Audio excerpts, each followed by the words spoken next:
go. I'm feeling awfully tall here. So this is stakeholders.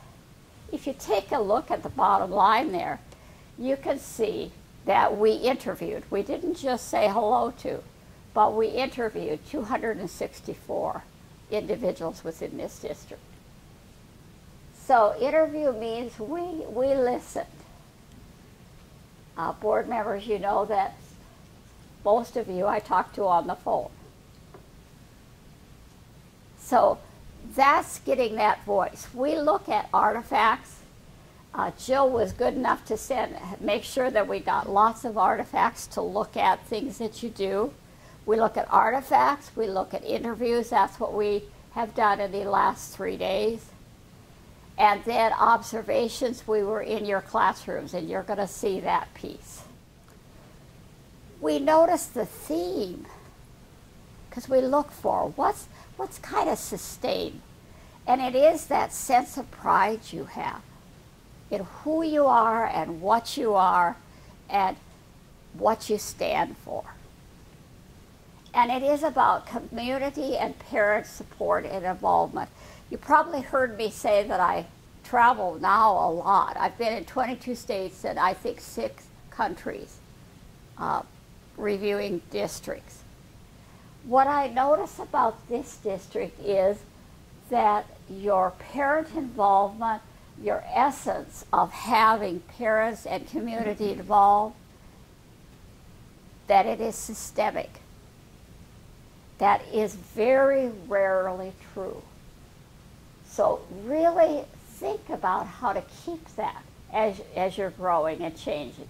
How are you going to maintain that piece and that sense of pride in your reputation? Now we're going to look at the index of educational quality. And that we have 41 indicators we looked at, 5 standards, but they summarize into 3 areas. One is teaching and learning. Another one is governance and leadership. And the last one is resource utilization. We'll look first at teaching and learning, because that's what schools are about. If you look at that, we look at students. Students are always the core of what we look at. It's what we know is the essence of our business. So these are the things within teaching and learning. A powerful practice we saw within teaching and learning is the intense work you've done at curriculum, and balanced literacy really demonstrates that work. It's an artifact. You really have detail.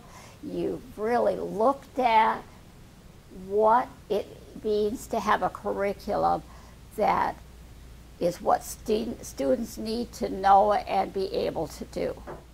In some schools, or districts, I would see a book that maybe was 1950 for these facts or what have you.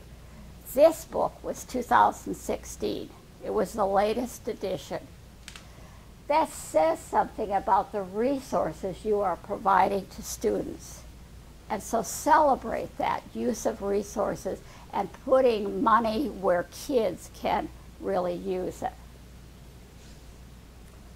Improvement priority. And I told you that what we really look for is what will make a difference to your students. If you look at this one, and I know that it's hard to see, so I'm going to read it to you. Align, that means make it come together. Implement, and monitor. That monitor word is very important because I can put something into place. Suppose I say design. Well, I can design it. I can be done in 3 days. But if it says monitor, then I got to keep going at it. It says monitor the district student assessment processes and procedures. You have them. The next step is to guarantee. That word guarantee is used very intentionally.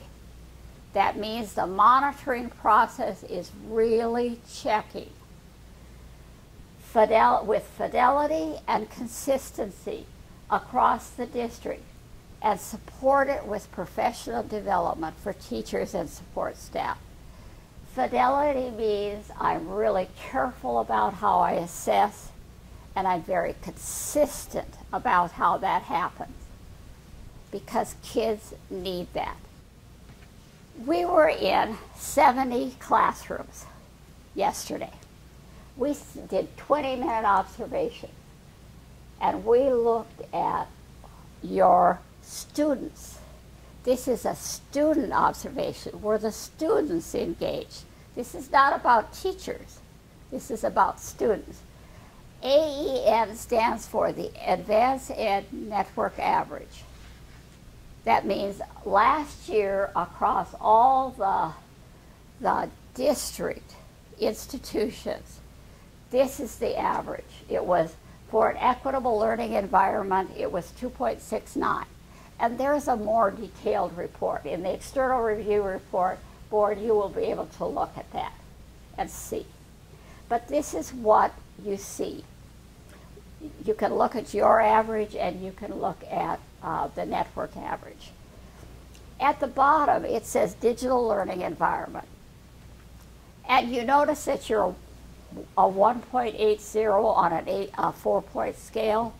But I would tell you, some of the others right now are more important than that bottom one, because the bottom one is kind of a work in progress, and we talked about that.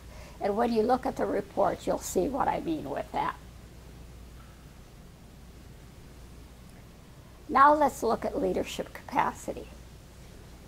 Leadership capacity is about governance, and it's about leadership.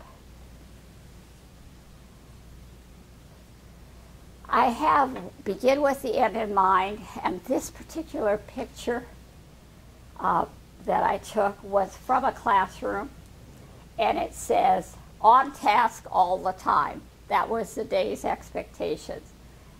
Discuss your critical thinking in a respectful way.